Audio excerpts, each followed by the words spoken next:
स्वयं हो शक्ति पुतली, काट दे भव पाश की, काट दे भव पाश की, काट दे भव पाश की।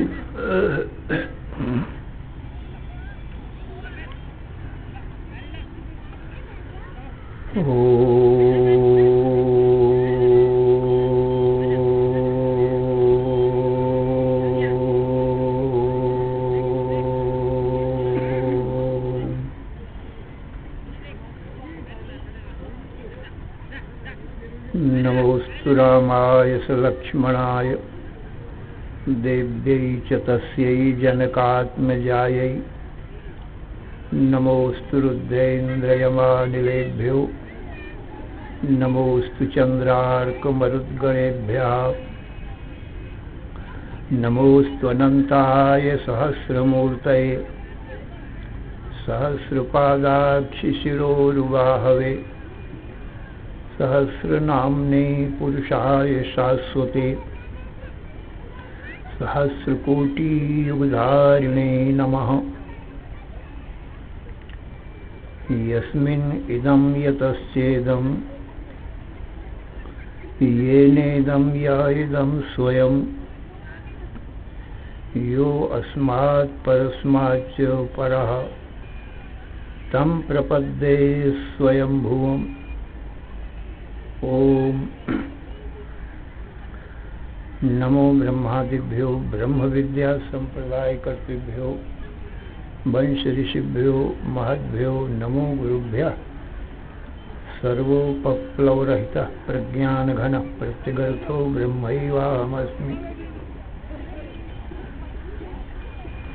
नारायणं पद्मभवं वसिष्ठं, शक्तिं च तत्पुत्रपराशरं च, व्यासं शुकं गौडपदं महान्तं, गोविन्दयोगीन्द्रमथास्य शिष्यं श्रीशङ्कराचार्यम्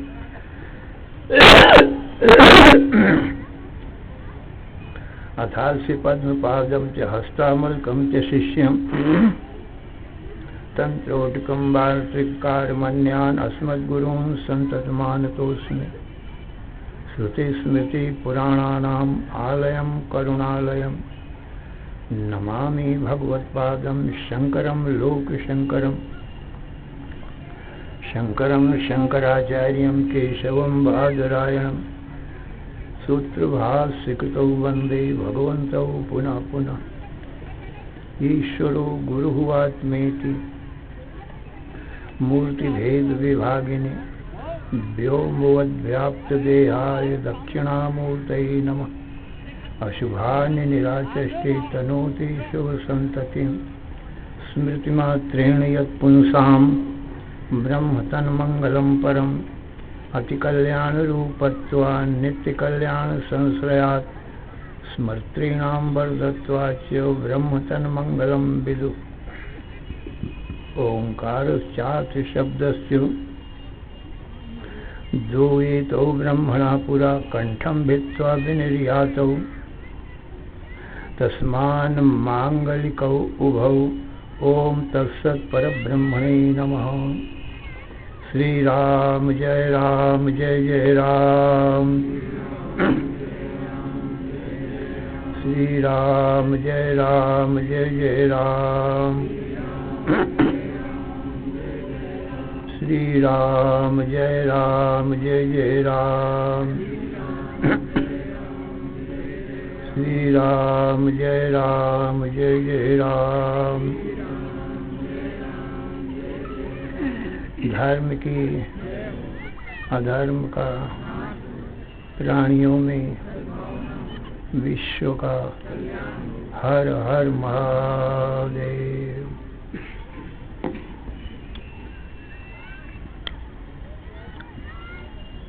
असरण शरण कारण करुण करुणा वरुणालय, कर्तुम अकर्तुम अन्यथा कर्तुम समर्थ, नित्य शुद्ध बुद्ध मुक्त स्वरूप, अनंत कोटि ब्रह्मांड नायक, परात्पर पूर्णतम पुरुषोत्तम परब्रह्म, सच्चिदानंद घन सर्वज्ञ सर्वशक्तिमान, सर्वाधार सर्वाधिष्ठान, भगवान श्री रामचंद्र जी से हनुमान जी ने हाथ जोड़कर प्रार्थना किया, हे भगवान, शास्त्रों में मैं आपके दो स्वरूप सुनता हूँ, निर्गुण निराकार और सगुण साकार।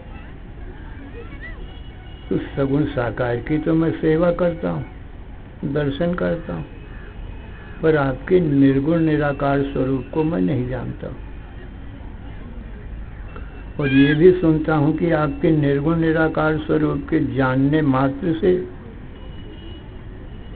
जीव जन्म मृत्यु के दुखों से सदा के लिए मुक्त हो जाता है, न कभी उसको कोई दुख आते हैं, न कोई उसका जन्म मरण होता है। इसलिए आप अपना निर्गुण निराकार स्वरूप बताएं। तो वाम भाग में बैठी हुई सीता जी से भगवान राम ने कहा, हे सीते, ये हनुमान जी हमारे और तुम्हारे परम भक्त हैं, और भक्त ही मेरे निर्गुण निराकार स्वरूप के ज्ञान का अधिकारी होता है, तो इसलिए हनुमान अधिकारी, क्योंकि भक्ति से ही ज्ञान होता है। भक्ति में बिना ब्रह्म ज्ञानम कदापि न जाए। इसलिए इनको मेरे निर्गुण निराकार स्वरूप को बताओ। तो सीता जी ने बताया, रामम विद्धि परम ब्रह्मो सच्चिदानंदम अद्वयम, सर्वोपाधि विनिर्मुक्तम सत्ता मात्रम अगोचरम, आनंदम निर्मलम शांतम निर्विकारम निरंजनम, सर्वव्यापिनम आत्मानम स्वप्रकाशम अकल्मषम। हे हनुमान, राम का निर्गुण निराकार स्वरूप सच्चिदानंद घन ब्रह्म है, संपूर्ण उपाधियों से रहित है, निर्विकार है, न उनका जन्म होता है न मरण होता है, और सर्वत्र व्यापक है और सबकी आत्मा है। मने जीवात्मा का स्वरूप राम ही। और जो ये दृश्य संसार दिख रहा है, नाम रूप दिख रहे हैं, ये तो सब जगत मेरा बनाया हुआ है। इसलिए माम विद्धि मूल प्रकृतिम सर्ग स्थित्यम त्रिकारिणी, तस्य सन्निधि मात्रेण सृजामीदमतन्द्रिता। इसलिए चराचर जगत की उत्पत्ति पालन संहार का मैं काम करती हूँ। राम तो केवल ये मेरे दृश्य को देखते मात्र, करते नहीं राम। इसलिए ईश्वर के अवतार राम, कृष्ण, विष्णु, शिव, शक्ति, सूर्य, गणेश, कच्छ, मत्स्य, वामन, वराह, ये ईश्वर के अवतार है। और देवता, दैत्य, मनुष्य, पशु, पक्षी, वृक्ष, पर्वत, सूर्य, चंद्र, ये सब विश्व ब्रह्मांड जीव के शरीर। तो क्या ईश्वर के शरीर, क्या जीव के शरीरों का निर्माण मैं करती हूँ। मैंने राम में कर्तृत्व भोक्तृत्व तो नहीं है। जितना भी कर्ता भोक्तापना है वो मुझ में ही है। तुलसीदास जी ने लिखा है, उत्पत्ति स्थित संहार कारणीम क्लेशहारिणीम सर्वश्रेयस्करीम सीताम, न तो हम राम वल्लभाम। जगत की उत्पत्ति पालन संहार करने वाली राम को अत्यंत प्यारी उस सीता को मेरा बारंबार नमस्कार है। फिर दूसरी जगह लिखा है, स्तुति सेतु पालक राम तुम जगदीश, माया जानकी जो सृजति पालति संघरति रुख पाए कृपा निधान। हे राम तुम तो जगदीश्वर हो और जानकी महामाया शक्ति। ये महामाया शक्ति जानकी ही जगत की उत्पत्ति पालन संहार का काम करती। आप निर्गुण निराकार स्वरूप में सब नाम रूप इन शरीरों में विराजमान रहते हो, चाहे ईश्वर के शरीर हो चाहे जीवों के शरीर हो, सबके भीतर तुम दृष्टा रूप से निर्गुण निराकार रूप से विराजमान रहते हो। इस प्रकार से तुलसी कृत रामायण में, और ये अध्यात्म रामायण की कथा है। राम में कोई कर्म नहीं, ईश्वर के शरीर जीव के शरीर सब सीता जी बनाती। चराचर जगत की उत्पत्ति पालन संहार राम नहीं करते, सीता जी करते, क्योंकि राम में कोई कर्म नहीं। गीता में भगवान कृष्ण कहते हैं प्रकृत्यैव च कर्माणि क्रियमाणानि सर्वशः यह पश्येत् तथात्मानम् अकर्तारं स पश्यति। अर्जुन, जितना भी कर्म है वो सब प्रकृति में, प्रकृति को ही महामाया शक्ति कहते हैं। प्रकृति में ही सब सर्व कर्म है, और सब शरीरों के भीतर बैठा हुआ जो चेतन आत्मा है वो तो साक्षात परब्रह्म राम का स्वरूप, यह मेरा ही स्वरूप। तो आत्मा में कर्म नहीं, आत्मा अकर्म है, क्योंकि दृष्टा तो देखता मात्र है, उसमें कर्म नहीं होता।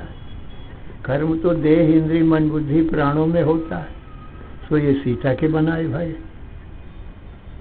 इसलिए सीता में माया में प्रकृति में ही कर्म, दृष्टा चेतन आत्मा में कर्म नहीं। इसलिए जीवात्मा न स्त्री पुमान व संडो व जीवा सर्वगतो गया। जीवात्मा न स्त्री है, न पुरुष है, न नपुंसक है, न पशु पक्षी वृक्ष पर्वत है, न सूर्य चंद्र है, न देवता है, न दैत्य है, न मानव न दानव। इस प्रकार से सीता जी ने कहा राम में कर्म नहीं। रामो न गच्छति न तिष्ठति नान सोचो त्याकांक्षते त्यजति नो न करोति किंचित आनंद मूर्ति रचल परिणामहीनो माया गुणाननुगतो ही तथा विभाति। हे हनुमान, राम कर्म है, दृष्टा साक्षी मात्र है। जितने भी कर्म हैं वो देह इंद्रिय मन बुद्धि प्राणों में, राम में नहीं। फिर राम ने स्वयं हनुमान जी से कहा,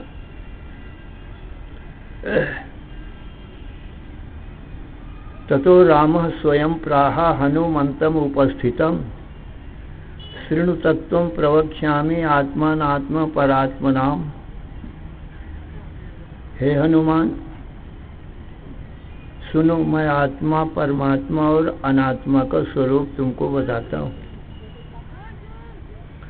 जलाशय महाकाशस्तद्वच्छिन्न एव ही प्रतिबिंबाख्यमपरम दृश्यते त्रिविधम नभा। हे हनुमान, जैसे नभ 3 प्रकार का देखने में आता है। घट में जल भर करके रखो तो जो घट के भीतर आकाश होता है उसको घटाकाश कहते हैं, और जो घट के बाहर आकाश रहता है उसको महाकाश कहते हैं, और जो घड़े के जल में प्रतिबिंबित होता है आकाश उसको प्रतिबिंबाकाश कहते हैं। ये दृष्टांत है। अब सुनो, आकाश के समान परब्रह्म परमात्मा है, और ये शरीर रूपी घट है, और बुद्धि रूपी जल है। तो शरीर के भीतर जो सच्चिदानंद घन ब्रह्म व्यापक हैं उसको आत्मा कहते हैं या जीवात्मा कहते हैं। शरीर के बाहर जो परिपूर्ण है महाकाश के समान, उसको परमात्मा कहते हैं।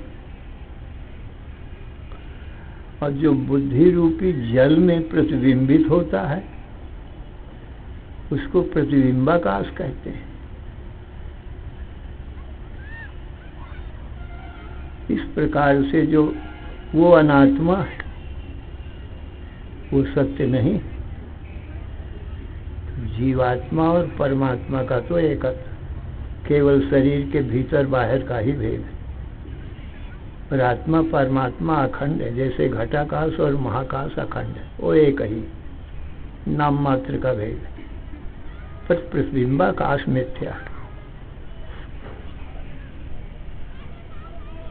ये बताया। तो हनुमान हमारा तुम्हारा स्वरूप, तुम आत्मा हो तो मैं परमात्मा हूँ, हमारा तुम्हारा स्वरूप एक है। और ये देह इंद्रिय मन बुद्धि प्राण और इसमें पड़ा हुआ जो प्रतिबिंब है ये मिथ्या है, ये अनात्मा है। इस प्रकार से भगवान राम ने बताया। यहाँ तक हमने आपको अध्यात्म रामायण की कथा सुनाई। अब इसके आगे हम अद्भुत रामायण की कथा सुनाते हैं। अद्भुत रामायण में अद्भुत कथा है।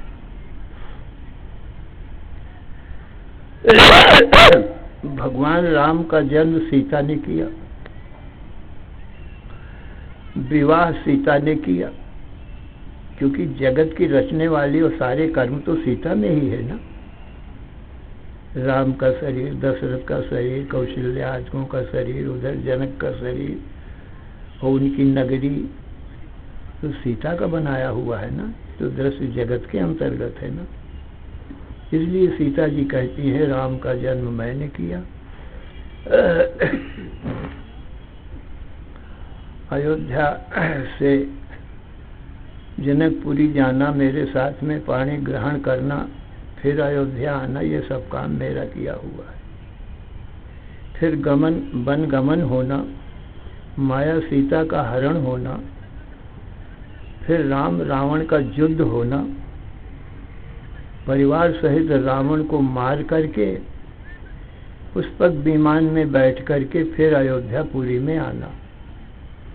ये जो भी जन्म और कर्म है ये सब मेरा किया हुआ। अब इस समय तुम देख रहे हो, जो भी देख रहे हो, राम लक्ष्मण भरत शत्रुघ्न अपने सहित अयोध्यापुरी, ये सब दृश्य मेरा ही किया हुआ है।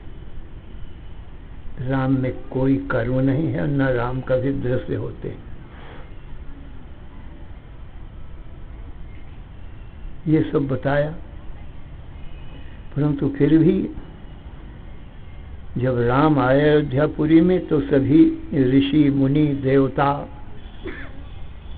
राम की जय जयकार करने लगे। नगर निवासी सब राम की जय जयकार करते। हे राम, तुमने पृथ्वी का भार उतारा, दुष्टों का दलन किया, साधु ब्राह्मणों की रक्षा किया, धर्म की संस्थापना किया, और ये महान पराक्रमी अधर्मी रावण को मारा। आपकी जय हो, आपकी जय हो। तो ये सब प्रशंसा राम की जा रही थी, जय जयकार हो रही थी। तो ये सब प्रशंसा सुन करके सीता जी हंस पड़ी। सीता जी के हंसना किसी को अच्छा नहीं लगा, न ऋषि मुनियों को, न देवताओं को, और न नगर निवासियों को।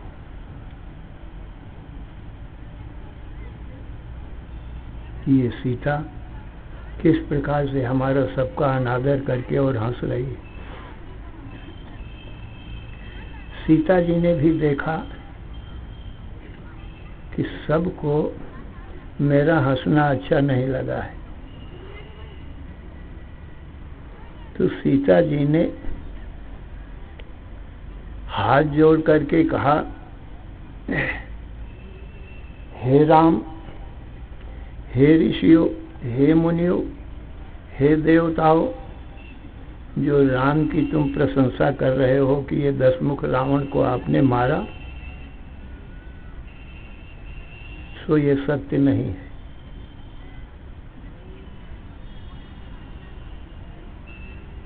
ये सत्य नहीं है, ये झूठी बात है।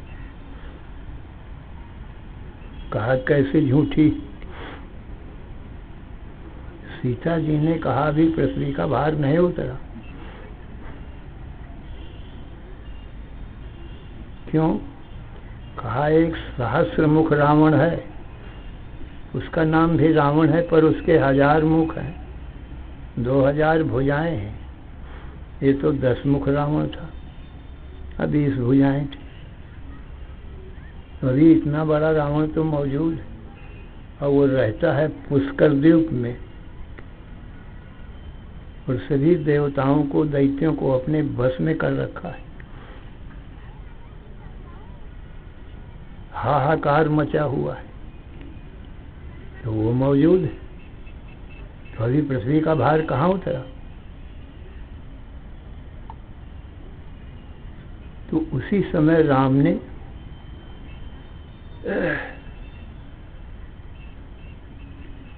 आज्ञा किया कि सेना सहित इसी समय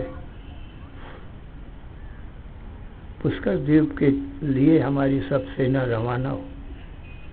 और इस समय हमारी सेना के साथ साथ सुग्रीव और विभीषण भी मौजूद है। तो सुग्रीव और विभीषण भी अपनी अपनी सेना लेकर के हमारे साथ चले। 10 मुख रावण के मारने में तो हमारी अयोध्या की सेना नहीं थी, केवल सुग्रीव की सेना थी, विभीषण की भी नहीं थी, क्योंकि लंका की जो सेना थी वो रावण के अधिकार में थी, तो राम के साथ नहीं थी। केवल किष्किंधा के भालू वानर राम के साथ में थे। और अब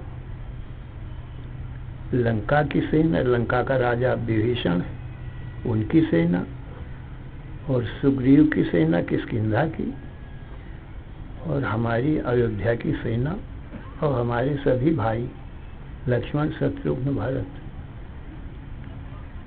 सब के सब इसी क्षण रवाना हो उस पुष्कर द्वीप में रावण सहस्र मुख रावण को मारने के लिए। और अभी पुष्पक विमान में बैठ के चलते हैं।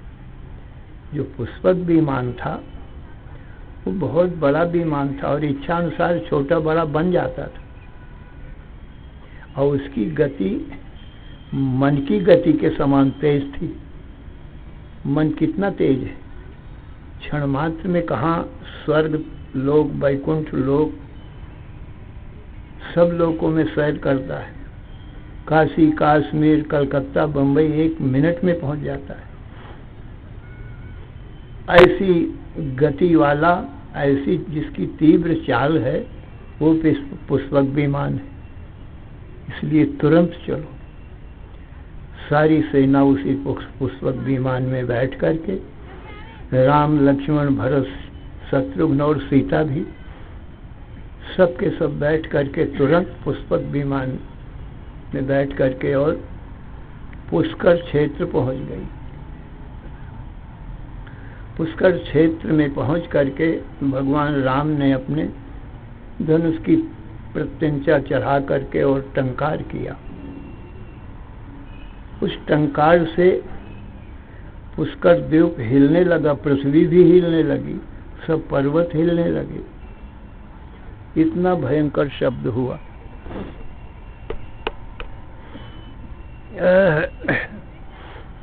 क्या बिजली चली गई का है?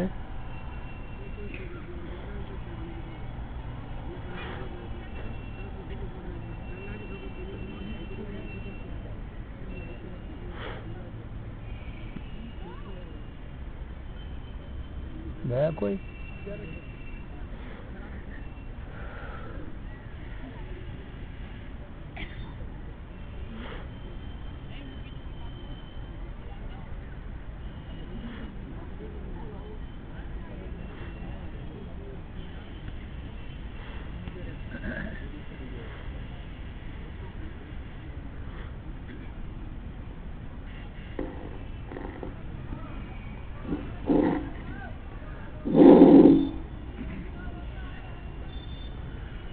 तो वो टंकार दशमुख रावण के कान में पड़ी और वो घर से बाहर निकल आया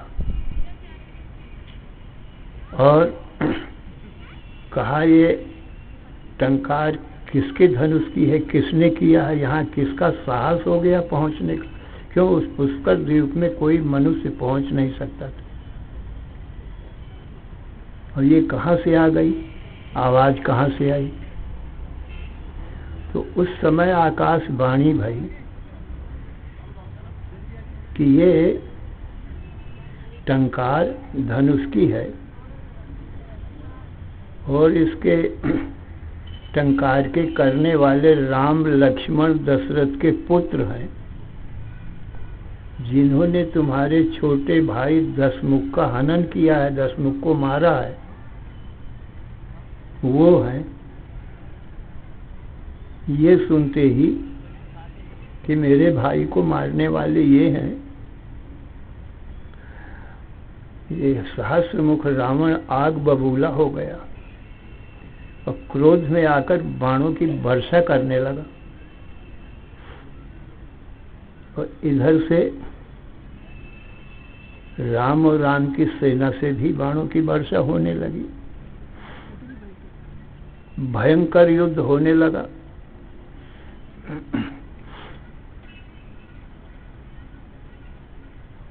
उस युद्ध में एक से एक वीर है, कोई हारी नहीं मानते। फिर रावण ने ये सोचा कि इन छोटे छोटे भालू बानरों को मारने से क्या होगा, इन मनुष्यों के मारने से मेरी कौन सी बहादुरी होगी। जैसे कोई सिंह मच्छर को मारे तो उसकी क्या बहादुरी, कुछ नहीं। अरे युद्ध का आनंद तो तब आता है कोई बराबर वारी का बलवान हो।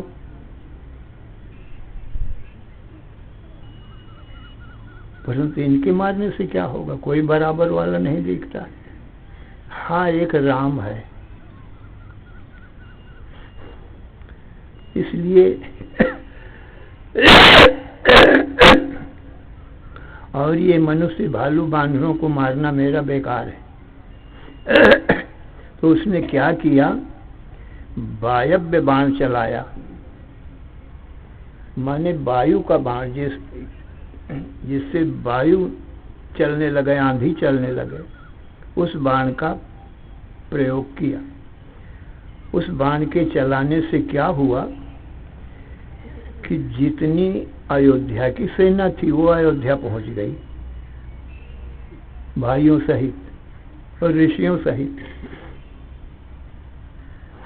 और जितनी किष्किंधा की सेना थी भालू बानर, सुग्रीव अंगद हनुमान आदि, वो किष्किंधा पहुंच गए क्षण मात्र में। अरे वायु को क्या देर लगे, वायु बाण क्षण में पहुंचा दिया। और उधर विभीषण भी अपने सेना सहित लंका में पहुंच गया क्षण मात्र में। देखते हैं कि हम कहाँ आ गए, हम तो पुष्कर द्वीप में थे।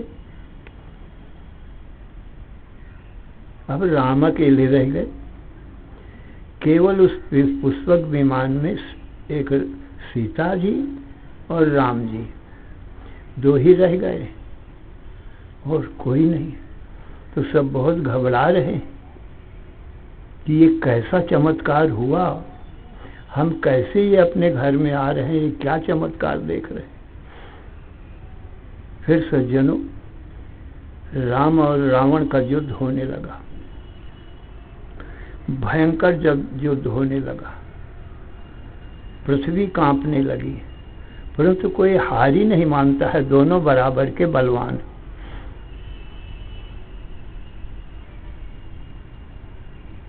जब देखा राम ने कि मेरे अस्त्र शस्त्र सब विफल हो रहे हैं, तब राम ने क्या किया, अंतिम बाण, जो बाण में ब्रह्मा विष्णु महेश और काल आदि और इंद्र आदि सब देवता बैठे हुए थे, उनकी सारी शक्तियां बैठी हुई थी। उसी बाण से राम, वो दशमुख रावण को राम ने मारा था। वो अंतिम बाण था, अमोघ बाण था, उससे कोई संसार में बच नहीं सकता था। उस बाण को चलाया। उस सहस्रमुख रावण ने देखा कि ये राम के पास में अंतिम बाण है।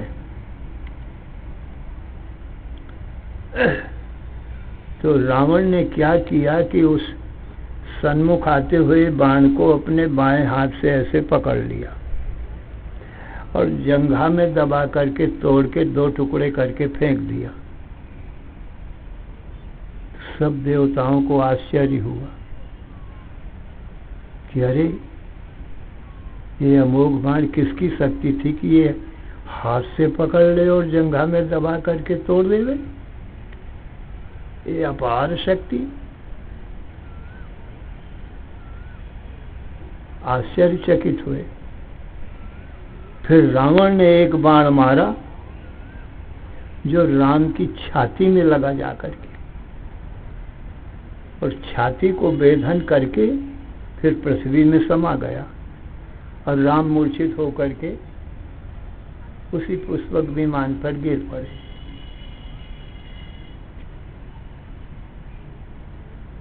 मूर्छित हो गए। सब देवता लोग, ऋषि मुनि लोग आकाश में देख रहे थे। सब हाहाकार मच गया।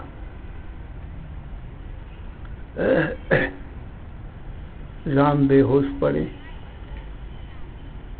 अब सीता जी केवल अकेली है। जब सीता ने देखा कि मेरे स्वामी मूर्छित पड़े हैं, बेहोश पड़े हैं, और उधर रावण ललकार रहा है, तो सीता जी ने क्या किया? महाकाली का रूप धारण किया, जिसके हजारों भुजाएं हैं, हजारों अस्त्र शस्त्र हैं। भयंकर रूप, कितना पर्वत के समान बड़ा रूप है। ऐसा भयंकर रूप धारण किया और अपने रथ से कूद पड़ी। एक हाथ में खप्पर, एक हाथ में तलवार लेकर के, और कूद करके एक पलक मारते मारते माने उस रावण को दिखाई भी नहीं पड़ा और उसके रथ में पहुंच गई। उस रावण के रथ में पहुंच गई और पहुंच करके एक क्षण में ही रावण के हजारों सिर काट दिए और 2000 जो भुजाएं थी उनको भी काट दिया। सारी सेना मार दिया। अब अकेले अट्टहास करने लगी और रावण के सिरों से, हजारों सिरों से गेंद खेलने लगी। और गेंद खेलने के लिए सहायक सहस्रों युवतियां, देवियां उत्पन्न कर दिया, जो गेंद खेलने में सहायता दे रही। तो रावण के सिरों से गेंद खेल रही और अट्टहास कर रही। ऐसा लगता था कि अब प्रलय हो जाएगी, कोई नहीं बचेगा संसार में। तो सभी देवता लोग, ऋषि मुनि लोग स्तुति करने लगे, हे महाशक्ति, हे सीते, हे महाकाली, आपको बारंबार नमस्कार है। ब्रह्मा जी कहते हैं, हे सीते, हे महाशक्ति, अभी प्रलय का समय नहीं है, क्या बिना समय में ही आप प्रलय कर दोगी? इसलिए शांत हो जाओ। बहुत प्रार्थना करते हैं, परंतु सीता जी शांत नहीं होती। बहुत प्रार्थना किया तब सीता जी बोली कि किसके लिए मैं संसार रखूं? मेरे स्वामी मूर्छित पड़े, मेरा तो सर्वस्व मेरे स्वामी है, मेरे पति देव है। मेरे पति बिना संसार सूना, संसार से मुझे क्या प्रयोजन है? इसलिए मैं महाप्रलय कर दूंगी और फिर अपने स्वामी में समा जाऊंगी, सती हो जाऊंगी। बड़ा संकट उपस्थित हो गया। तो सब देवता मिल करके और ब्रह्मा जी उस विमान के पास में आए और जो मूर्छित पड़े हुए थे राम जी, उनके शरीर में ब्रह्मा जी ने अपना हाथ फेरा और शक्ति प्रदान किया उस शरीर को। राम की मूर्छा खुल गई, आंखें खुल गई। आंखें खुलती ही राम बोले, मेरा धनुष कहाँ गया? कहा, ये है आपका बगल में धनुष पड़ा हुआ है। बोले, सीता कहाँ गई? और वो रावण कहाँ है? रावण न दिखाई पड़ा। बैठी हुई पास में सीता भी न दिखाई पड़ी। बोले, मेरी सीता जी कहाँ गई? और वो रावण कहाँ गया सहस्रमुख? और उसकी सेना नहीं दिखाई पड़ रही। किस पर मैं बाण चलाऊं? तो ब्रह्मा जी ने कहा, ये सामने जो खड़ी हुई है महाकाली का रूप धारण की हुई, पर्वत के समान बड़ी, सहस्रों भुजाएं हैं, सहस्रों नेत्र हैं, सहस्रों अस्त्र शस्त्र हैं।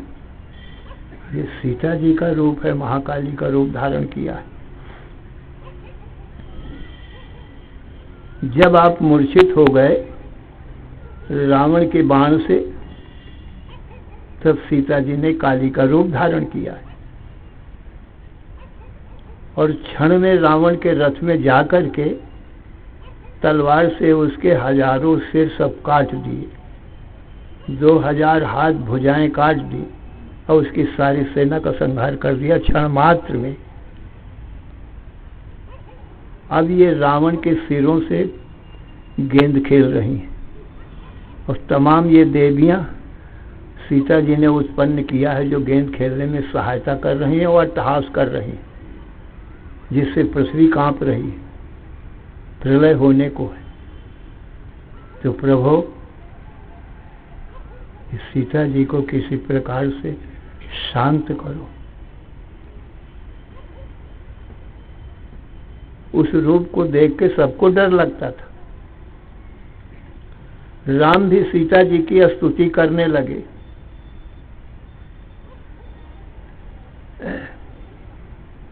बहुत स्तुति किया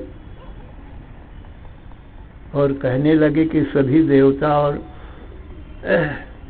ऋषि मुनि सब भयभीत हो रहे हैं और मैं भी भयभीत हो रहा हूं। इसलिए हे महाशक्ति दुर्गे, आप शांत हो जाओ, शांत हो जाओ, शांत हो जाओ।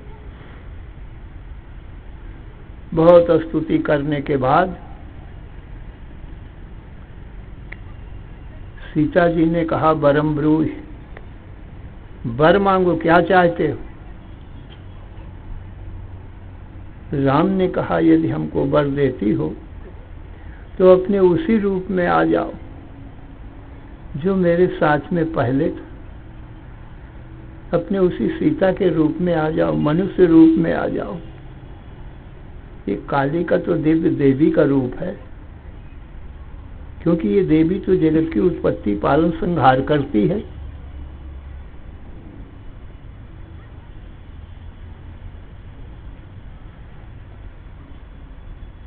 सीता जी ने कहा, तथास्तु, ऐसा ही होगा। इतना कह करके सीता जी ने उस महाकाली का रूप त्याग दिया और अपने उसी रूप में सीता के रूप में प्रकट हो गई।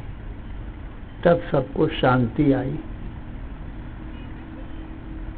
फिर उसी पुष्पक विमान में बैठ करके अयोध्यापुरी आए। सभी ऋषि मुनि देवता वहां अयोध्यापुरी में इकट्ठा हुए, सब प्रजा इकट्ठा भई।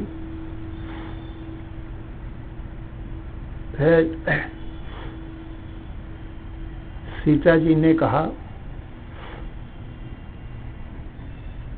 कि अब कोई भय नहीं, अब पृथ्वी का भार उतर गया, निश्चिंत हो जाओ। तो राम से सब ऋषियों ने बताया कि अब सीता जी के हंसने का कारण सब लोग समझ गए, सब ऋषि मुनि देवता लोग समझ गए सीता के हंसने का कारण क्या था। कहा हाँ, कहा जगत की उत्पत्ति पालन संहार सीता जी करती हैं, ये बात सबको समझ में आ गई। कहा हाँ, तुम राम को कर्ता सिद्ध कर रहे थे, उनकी प्रशंसा कर रहे थे कि रावण को राम ने मारा है, तो राम में तो कर्म नहीं है, तो सीता जी का कर्म था, तो ठीक ही हंसी थी। अध्यात्म रामायण, तुलसी के रामायण में सब जगह बताया ही है कि महामाया शक्ति सीता ही जगत की उत्पत्ति पालन संहार करती। तुम सब लोग भूल गए थे इस बात को, और राम का जन्म कर्म वर्णन कर रहे थे। राम का न जन्म होता है, न राम में कर्म है, जन्म कर्म ये सीता जी का किया हुआ है, इसीलिए सीता जी हंस रही थी। अब सबका समाधान हो गया। तो सज्जनों, जगत की करने वाली, उत्पत्ति पालन संहार करने वाली, और हमारे तुम्हारे देह इंद्री मन बुद्धि प्राणों को देने वाली, और ईश्वर के जो शरीर हैं अवतार राम कृष्ण विष्णु शिव शक्ति सूर्य गणेश, और उनके भी देह इंद्री मन बुद्धि प्राण सब देने वाली ये सीता जी करती हैं, राम नहीं करते। राम तो सब शरीरों में बैठ करके केवल दृष्टा साक्षी मात्र रहते हैं, कर्ता नहीं होते। राम को रावण ने रचा, सीता ने रचा, रावण को भी सीता जी ने रचा, क्योंकि राम और रावण दोनों के द्वारा ही रामलीला हो सकती। ये तो राम लीला है, लीला कोई सत्य नहीं होती है, और माया से बनी है ये लीला। राम की सेना, रावण की सेना, राम की सेना सब देवता भालू बानर है, रावण की सेना सब असुर हैं, राक्षस हैं, दानव हैं। ये सब सीता जी के बनाए भाई। उदाहरण के तौर पर समझो, जैसे हम आप सभी लोग जब यहाँ भी रामलीला होती है, सब जगह रामलीला की जाती है साल के साल, तो रामलीला में राम और रावण और राम रावण की सेना तो युद्ध करते हैं, पर हजारों लोग जो देखने जाते हैं क्या वो भी युद्ध करते हैं? नहीं करते हैं। न रावण की तरफ होते हैं न राम की तरफ, वो तो केवल रामलीला देखते हैं, दूसरा कोई प्रयोजन नहीं देखने के सिवाय। देखते हैं, करते नहीं, न राम की तरफ से युद्ध करते न रावण की तरफ से युद्ध रूपी कर्म करते, केवल दृष्टा साक्षी मात्र रहते हैं। इसलिए दृष्टा कर्म ही रहता है, दृश्य में ही कर्म होता है, दृश्य रामलीला है। सो रामलीला में दोनों की जरूरत है। केवल राम से तो रामलीला नहीं हो सकती, केवल रावण से भी नहीं हो सकती। कोई बहुत अच्छी रामलीला हो रही थी, उसमें हजारों लोग देखने गए। कुछ दर्शकों ने मंडली के मालिक के पास जाकर के कहा कि तुम्हारी इस रामलीला की मंडली में ये राम तो बहुत अच्छे हैं, ऊपर से भी बहुत सुंदर हैं और भीतर से भी बहुत सुंदर है। क्यों? किसी को दुख देते ही नहीं और दूसरों का दुख देख करके तुरंत उनके दुख दूर करते हैं। साधु ब्राह्मण गौओं का दुख दूर करते हैं, ऐसा स्वभाव राम का है। और रावण बाहर से भी देखने में बड़ा भयंकर है और भीतर भी सबको सताता है, तो भीतर से भी खराब बाहर से भी खराब। ये सब बात सुनकर के रावण ने कहा कि हे राम, अब मैं जाता हूं, क्योंकि मेरी लीला इन दर्शकों को अच्छी नहीं लगती,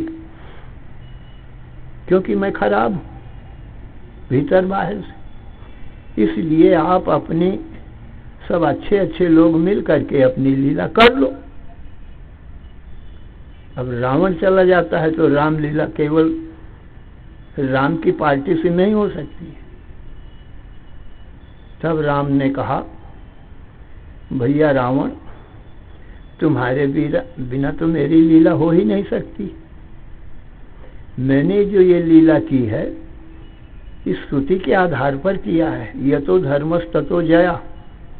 जहाँ धर्म होता है उसकी जीत होती है। सत्यमेव जयते नामृतम, सत्य की जीत होती है, असत्य की नहीं जीत होती। तो मैंने सत्य धर्म का पाठ लिया है और तुमने असत्य और अधर्म का पाठ लिया है। अब जब तक के युद्ध पूरा ना हो जाएगा तब तक कैसे पता लगेगा किसकी जीत भाई? यदि तुम बीच में चले जाओगे तो ये अधूरा ही रह जाएगा।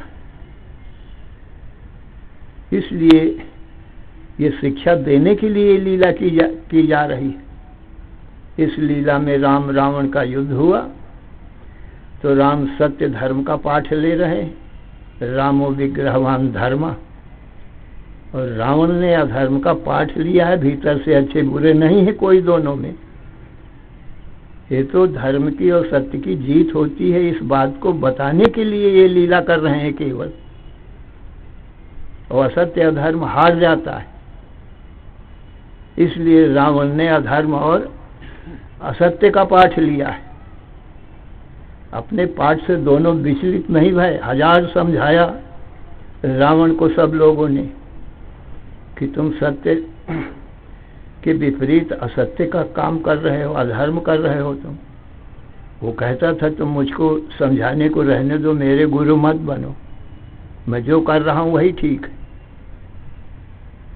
किसी की नहीं मानी। कि यदि मानता है तो उसका पाठ रुक जाता है, फिर अंतिम निर्णय कैसे होगा, किसकी जीत भाई?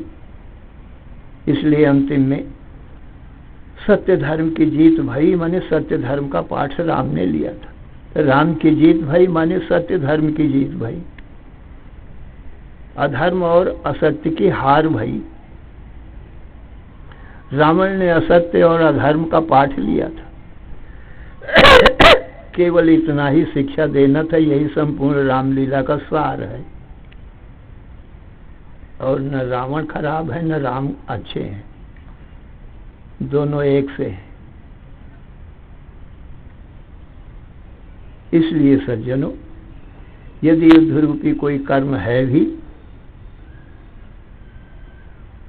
तो इस रामलीला में ही है। तो देखने वालों में तो कर्म है नहीं। ऐसे सज्जनों अब भी रामलीला हो रही है। कुछ राम की पार्टी वाले हैं, कुछ रावण की पार्टी वाले। भीतर भी युद्ध हो रहा है, बाहर भी युद्ध हो रहा है।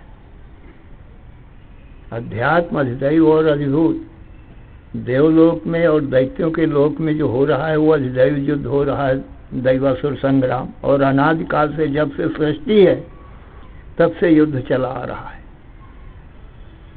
और भौतिक युद्ध ये बाहर देख रहे हो, आज भी कुछ अच्छे लोग हैं, कुछ बड़े लोग हैं, भयंकर लोग हैं। चोरी डाका बदमाशी, किसी के धन और स्त्रियों का हरण करना, ऐसे लोग भी हैं। और अच्छे लोग भी हैं जो सबका किसी का दुख नहीं देख सकते, सुख ही देते हैं, लोगों की सहायता करते हैं। ऐसे लोग, ये भौतिक युद्ध है। और जो देव और असुर लोक में हो रहा है वो आधिदैविक युद्ध है। और कुछ शरीर के भीतर भी युद्ध चल रहा है, दैवासुर संग्राम, उसको आध्यात्मिक युद्ध कहते हैं। जो गीता अध्याय 16 में दैवी संपत्ति बताई गई है वे दो देवता लोग हैं। दया, क्षमा, शांति, भक्ति, ये सब देवता लोग हैं शरीर के भीतर। और काम, क्रोध, लोभ, मोह, दंभ, मद, मत्सर, ईर्षा, द्वेष, ये आसुरी संपत्ति है। ये असुर लोग हैं शरीर के भीतर। इनका भी युद्ध रात दिन चलता रहता है। परंतु सज्जनों, तीनों प्रकार के ये युद्ध के हम आप दृष्टा साक्षी मात्र ही रहते। क्या बाह्य लीला, आधिदैव, क्या आधिभौतिक और क्या आध्यात्मिक शरीर के भीतर जो काम, क्रोध, लोभ आते हैं वो भी हम देखते हैं। और दया, क्षमा, शांति, भक्ति होती है उसको भी हम देखते हैं। इसलिए रामलीला से हम भिन्न ही हैं, क्योंकि कोई कर्म नहीं है, अकर्म है, दृष्टा साक्षी मात्र। ये सज्जनों हमारा स्वरूप, तुम्हारा स्वरूप है। शेष सब ये रामलीला सीता की हुई है। देवता, दैत्य, मनुष्य और भीतर भी काम, क्रोध, लोभ और दया, क्षमा, ये सब सीता का खेल है। हम आप इस खेल के दृष्टा साक्षी बिल्कुल अलग है। न हम देवता दैत्य हैं और न काम, क्रोध, लोभ, दया, क्षमा, शांति हैं। इनके सब के दृष्टा साक्षी मात्र। न हमारा तुम्हारा जन्म है, न मरण है, न कोई कर्म है। जन्म कर्म को देखने वाले ये सब सीता जी का खेल है। श्री राम जय राम, जय जय राम। श्री राम जय राम, जय जय राम। श्री राम जय राम, जय जय राम। धर्म की, अधर्म का, प्राणियों में, विश्व का, हर हर महादेव। ओम।